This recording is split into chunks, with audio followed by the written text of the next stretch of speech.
expatriate in Bangor, Maine. Volume 1, Part 1, Chapter 24, in which is continued the adventure of the Sierra Morena. The history relates that it was with the greatest attention Don Quixote listened to the ill-starred knight of the Sierra, who began by saying, "Of a surety, señor, whoever you are, for I know you not, I thank you for the proofs of kindness and courtesy you have shown me, and would I were in a condition to requite with something more than good will that which you have displayed towards me in the cordial reception you have given me. But my fate does not afford me any other means of returning kindnesses done me, save the hearty desire to repay them." "Mine," replied Don Quixote, "is to be of service to you, so much so that I had resolved not to quit these mountains until I had found you, and learned of you whether there is any kind of relief to be found for that sorrow under which from the strangeness of your life you seem to labor, and to search for you with all possible diligence if search had been necessary. And if your misfortune should prove to be one of those that refuse admission to any sort of consolation, it was my purpose to join you in lamenting and mourning over it, so far as I could, for it is still some comfort in misfortune to find one who can feel for it. And if my good intentions deserve to be acknowledged with any kind of courtesy, I entreat you, señor, by that which I perceive you possess in so high a degree, and likewise conjure you by whatever you love or have loved best in life, to tell me who you are and the cause that has brought you to live or die in these solitudes like a brute beast, dwelling among them in a manner so foreign to your condition as your garb and appearance show. And I swear," added Don Quixote, "by the order of knighthood which I, though unworthy and a sinner, have received, and by my vocation of knight-errant, if you gratify me in this, to serve you with all the zeal my calling demands of me, either in relieving your misfortune, if it admits of relief, or in joining you and lamenting it, as I promised to do." The knight of the thicket, hearing him of the rueful countenance talk in this strain, did nothing but stare at him, and stare at him again, and again survey him from head to foot. And when he had thoroughly examined him, he said to him, "If you have anything to give me to eat, for God's sake give it me, and after I have eaten, I will do all you ask in acknowledgment of the good will you have displayed towards me." Sancho from his sack and the goatherd from his pouch furnished the Ragged One with the means of appeasing his hunger, and what they gave him he ate like a half-witted being, so hastily that he took no time between mouthfuls, gorging rather than swallowing, and while he ate, neither he nor they who observed him uttered a word. As soon as he had done, he made signs to them to follow him, which they did, and he led them to a green plat which lay a little farther off around the corner of a rock. On reaching it, he stretched himself upon the grass, and the others did the same, all keeping silence, until the Ragged One, settling himself in his place, said, "If it is your wish, sirs, that I should disclose in a few words the surpassing extent of my misfortunes, you must promise not to break the thread of my sad story with any question or other interruption, for the instant you do so, the tale I tell will come to an end." These words of the Ragged One reminded Don Quixote of the tale his squire had told him, when he failed to keep count of the goats that had crossed the river, and the story remained unfinished. But to return to the Ragged One, he went on to say, "I give you this warning, because I wish to pass briefly over the story of my misfortunes, for recalling them to memory only serves to add fresh ones, and the less you question me, the sooner shall I make an end of the recital, though I shall not omit to relate anything of importance in order fully to satisfy your curiosity." Don Quixote gave the promise for himself and the others, and with this assurance he began as follows.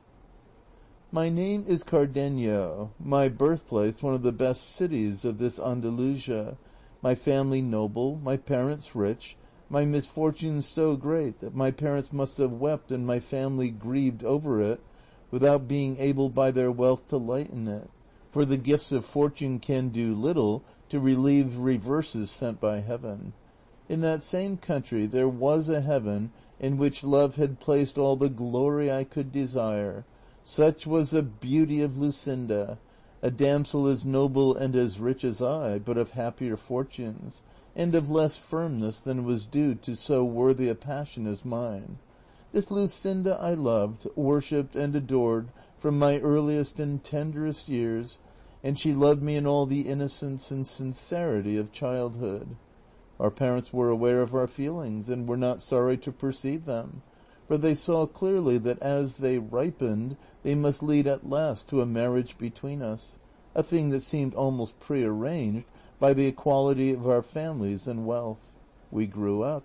and with our growth grew the love between us, so that the father of Lucinda felt bound for propriety's sake to refuse me admission to his house, in this perhaps imitating the parents of that Thisbe so celebrated by the poets, and this refusal but added love to love and flame to flame, for though they enforced silence upon our tongues, they could not impose it upon our pens, which can make known the heart's secrets to a loved one more freely than tongues. For many a time the presence of the object of love shakes the firmest will and strikes dumb the boldest tongue. Ah, heavens! How many letters did I write her, and how many dainty, modest replies did I receive?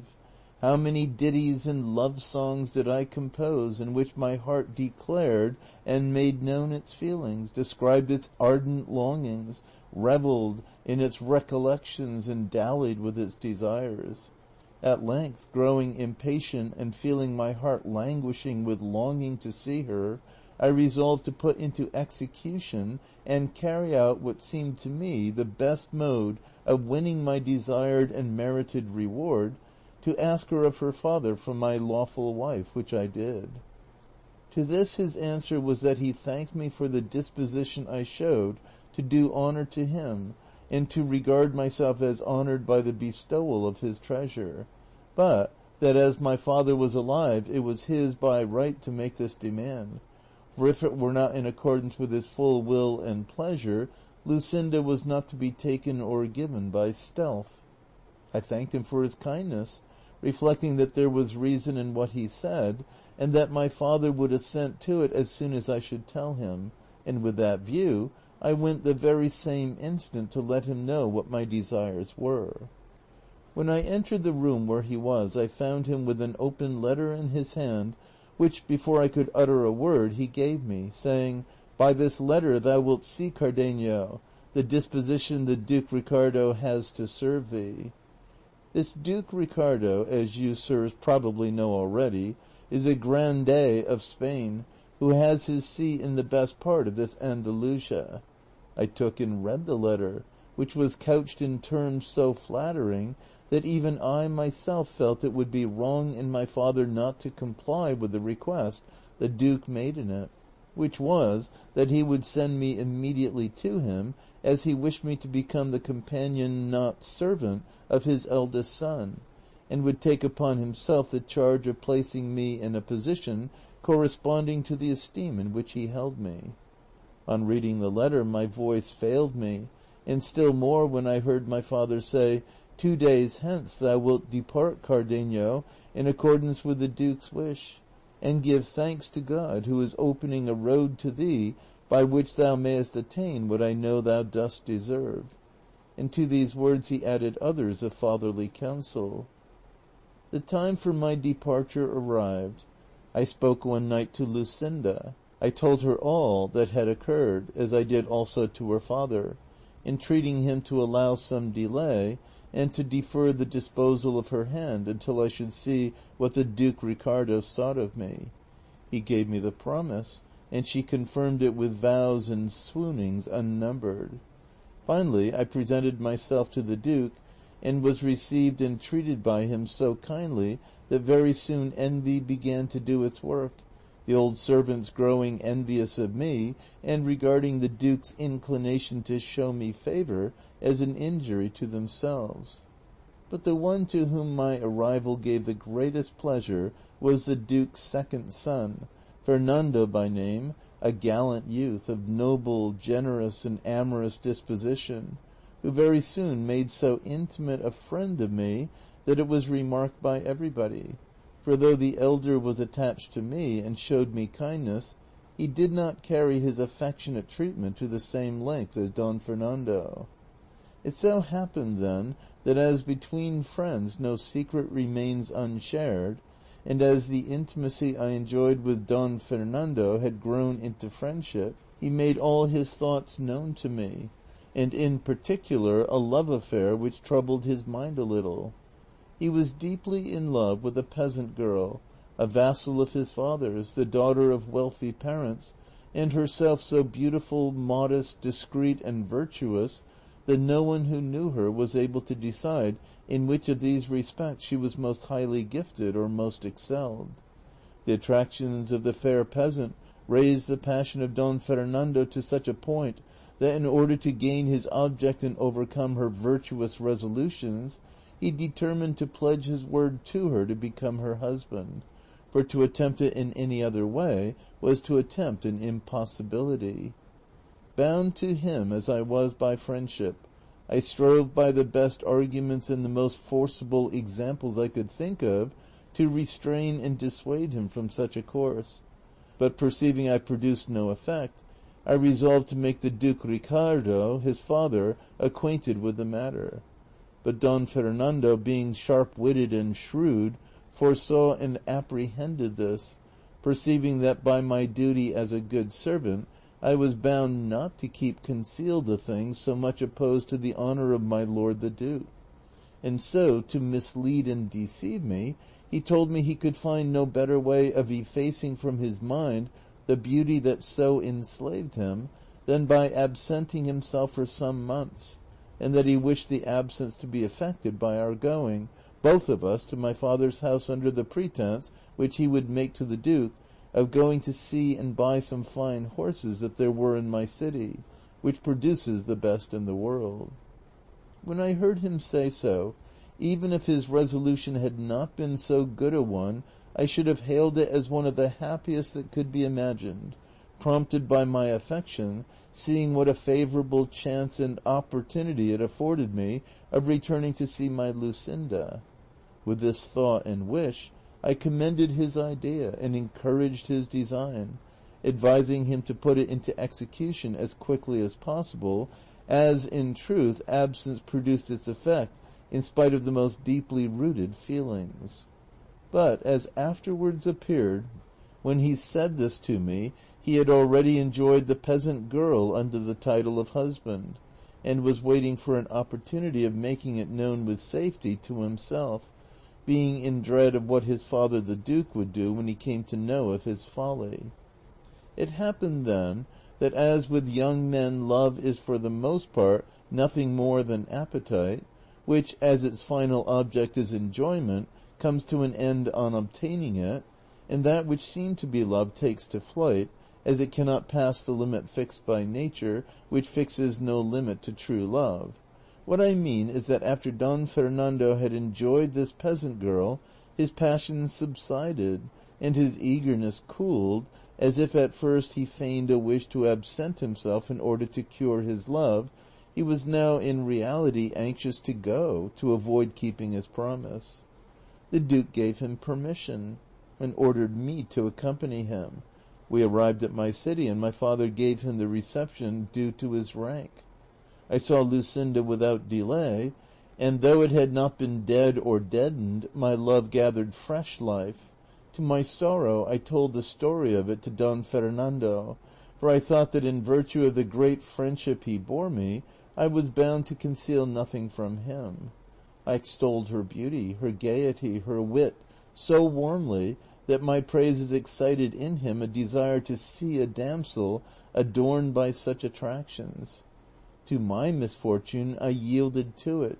showing her to him one night by the light of a taper at a window where we used to talk to one another. As she appeared to him in her dressing gown, he drove all the beauties he had seen until then out of his recollection. Speech failed him, his head turned, he was spellbound, and in the end, love smitten, as you will see in the course of the story of my misfortune. And to inflame still further his passion, which he hid from me and revealed to heaven alone, it so happened that one day he found a note of hers entreating me to demand her of her father in marriage, so delicate, so modest, and so tender, that on reading it he told me that in Lucinda alone were combined all the charms of beauty and understanding that were distributed among all the other women in the world. It is true, and I own it now, that though I knew what good cause Don Fernando had to praise Lucinda, it gave me uneasiness to hear these praises from his mouth, and I began to fear, and with reason to feel distrust of him, for there was no moment when he was not ready to talk of Lucinda, and he would start the subject himself even though he dragged it in unseasonably, a circumstance that aroused in me a certain amount of jealousy. Not that I feared any change in the constancy or faith of Lucinda, but still my fate led me to forebode what she assured me against. Don Fernando contrived always to read the letters I sent to Lucinda and her answers to me, under the pretense that he enjoyed the wit and sense of both. It so happened, then, that Lucinda having begged of me a book of chivalry to read, one that she was very fond of, Amadis of Gaul, Don Quixote no sooner heard a book of chivalry mentioned than he said, "Had your worship told me at the beginning of your story that the lady Lucinda was fond of books of chivalry, no other laudation would have been requisite to impress upon me the superiority of her understanding, for it could not have been of the excellence you describe had a taste for such delightful reading been wanting. So, as far as I am concerned, you need waste no more words in describing her beauty, worth, and intelligence, for on merely hearing what her taste was, I declare her to be the most beautiful and the most intelligent woman in the world. And I wish your worship had, along with Amadis of Gaul, sent her the most worthy Don Rugel of Greece, for I know the lady Lucinda would greatly relish Daraida and Garaya, and the shrewd sayings of the shepherd Darinel, and the admirable verses of his bucolic, sung and delivered by him with such sprightliness, wit, and ease. But a time may come when this omission can be remedied, and to rectify it nothing more is needed than for your worship to be so good as to come with me to my village, for there I can give you more than 300 books, which are the delight of my soul and the entertainment of my life, though it occurs to me that I have not got one of them now, thanks to the spite of wicked and envious enchanters. But pardon me for having broken the promise we made not to interrupt your discourse, for when I hear chivalry or knights errant mentioned, I can no more help talking about them than the rays of the sun can help giving heat, or those of the moon moisture. Pardon me, therefore, and proceed, for that is more to the purpose now." While Don Quixote was saying this, Cardenio allowed his head to fall upon his breast, and seemed plunged in deep thought, and though twice Don Quixote bade him go on with his story, he neither looked up nor uttered a word in reply, but after some time he raised his head and said, "I cannot get rid of the idea, nor will any one in the world remove it or make me think otherwise, and he would be a blockhead who would hold or believe anything else than that errant knave Master Elisabad made free with Queen Madasima." "That is not true, by all that's good," said Don Quixote in high wrath, turning upon him angrily as his way was, "and it is a very great slander, or rather villainy. Queen Madasima was a very illustrious lady, and it is not to be supposed that so exalted a princess would have made free with a quack. And whoever maintains the contrary lies like a great scoundrel, and I will give him to know it on foot or on horseback, armed or unarmed, by night or by day, or as he likes best." Cardenio was looking at him steadily, and his mad fit having now come upon him, he had no disposition to go on with his story, nor would Don Quixote have listened to it, so much had what he had heard about Madasima disgusted him. Strange to say, he stood up for her as if she were in earnest his veritable born lady, to such a pass had his unholy books brought him. Cardenio then being, as I said, now mad, when he heard himself given the lie and called a scoundrel and other insulting names, not relishing the jest, snatched up a stone that he found near him, and with it delivered such a blow on Don Quixote's breast that he laid him on his back. Sancho Panza, seeing his master treated in this fashion, attacked the madman with his closed fist, but the ragged one received him in such a way that with a blow of his fist he stretched him at his feet, and then mounting upon him crushed his ribs to his own satisfaction. The goatherd, who came to the rescue, shared the same fate, and having beaten and pummeled them all, he left them and quietly withdrew to his hiding place on the mountain. Sancho rose, and with the rage he felt at finding himself so belabored without deserving it, ran to take vengeance on the goatherd, accusing him of not giving them warning that this man was at times taken with a mad fit, for if they had known it they would have been on their guard to protect themselves. The goatherd replied that he had said so, and that if he had not heard him, that it was no fault of his. Sancho retorted, and the goatherd rejoined, and the altercation ended in seizing each other by the beard and exchanging such fisticuffs that if Don Quixote had not made peace between them, they would have knocked one another to pieces. "Leave me alone, Sir Knight of the Rueful Countenance," said Sancho, grappling with the goatherd, "for of this fellow, who is a clown like myself and no dubbed knight, I can safely take satisfaction for the affront he has offered me, fighting with him hand to hand like an honest man." "That is true," said Don Quixote, "but I know that he is not to blame for what has happened." With this he pacified them, and again asked the goatherd if it would be possible to find Cardenio, as he felt the greatest anxiety to know the end of his story. The goatherd told him, as he had told him before, that there was no knowing of a certainty where his lair was, but that if he wandered about much in that neighborhood, he could not fail to fall in with him either in or out of his senses. End of Volume 1, Part 1, Chapter 24. Recording by Expatriate in Bangor, Maine.